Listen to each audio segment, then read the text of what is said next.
बाबा गोरखनाथ की कहानी।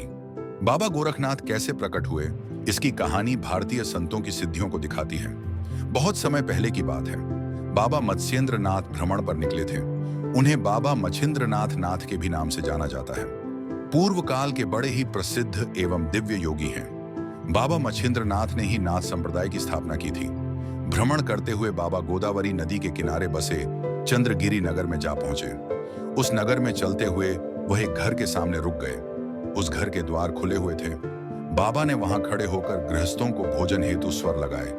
तभी अंदर से एक महिला निकलकर बाहर आई। बाबा को देखते ही उन्हें प्रणाम किया और भोजन लाने अंदर चली गई। जब महिला भोजन लेकर आई तब उसके मुख पर प्रसन्नता नहीं थी। उसने आकर बाबा के पात्र में भोजन रख दिया। उसके मुख की उदासी देखकर बाबा समझ तो गए थे कि उसके दुखों का कारण क्या है, परंतु वह उस महिला से उसकी इच्छा जानना चाहते थे। बाबा मत्स्येंद्र नाथ ने उस महिला से उसकी उदासी का कारण पूछा। महिला ने अश्रुपूरित आंखों के साथ बाबा से कहा, बाबा, मैं निसंतान हूं। बाबा ने विभूति देते हुए उस महिला से कहा, देवी, यह विभूति खा लेना, निसंदेह आपके घर पुत्र पैदा होगा। यह बोलकर बाबा वहां से चले गए। अब महिला विचार में पड़ गई कि उसे यह विभूति खानी चाहिए या नहीं खानी चाहिए।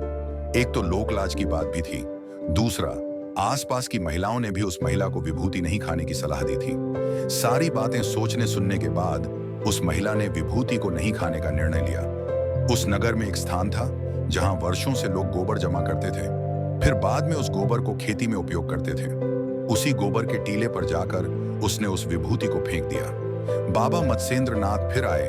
13 वर्षों के बाद बाबा उस नगर में वापस आए। नगर आने के बाद वह उस महिला के द्वार पर पहुंचे और स्वर लगाया। जब महिला द्वार पर बाहर निकली तो बाबा ने उसे उसके संतान के बारे में पूछा। महिला ने बाबा को बताया कि उसे कोई संतान हुई ही नहीं। बाबा ने उस महिला से सच बताने को कहा, क्योंकि वह विभूति अभिमंत्रित थी। ऐसा हो ही नहीं सकता कि उसे संतान की उत्पत्ति ना हुई हो। घबराई हुई उस महिला ने धीरे धीरे बाबा को पूरी सच्चाई बता दी। बाबा ने महिला से कहा, ठीक है, तुम मुझे उसे गोबर के टीले के पास ले चलो। क्या वहां अभी भी गोबर का टीला है? महिला ने उत्तर देते हुए कहा, हाँ बाबा, सालों से वहां हम लोग गोबर जमा करते हैं। महिला बाबा को गोबर के टीले के पास ले गई। वहां पहुंचकर बाबा ने जोर से स्वर लगाया, अलख निरंजन। बाबा के स्वर लगाने के कुछ समय बाद गोबर के टीले के बहुत अंदर से एक बालक निकला। महिला और गांव वाले गोबर के अंदर से निकले बालक को देखकर अचंभित रह गए। वह बालक लगभग 12 वर्षों का था। जब बाबा उस बालक को लेकर जाने लगे तब महिला ने बाबा से माफी मांगी और उस बालक को उसे देने को कहा।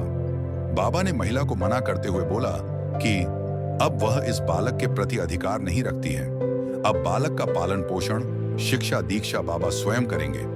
12 वर्षों तक गोबर में रक्षित रहने के कारण इस बालक का नाम गोरक्ष पड़ा। ये बालक बड़े होकर बाबा गोरक्षनाथ एवं बाबा गोरखनाथ के नाम से प्रसिद्ध हुए। आशा है कि आपको ये कहानी बेहद पसंद आई। हमारे चैनल को लाइक और सब्सक्राइब करना ना भूलें। फिर मिलते हैं। ओम शांति।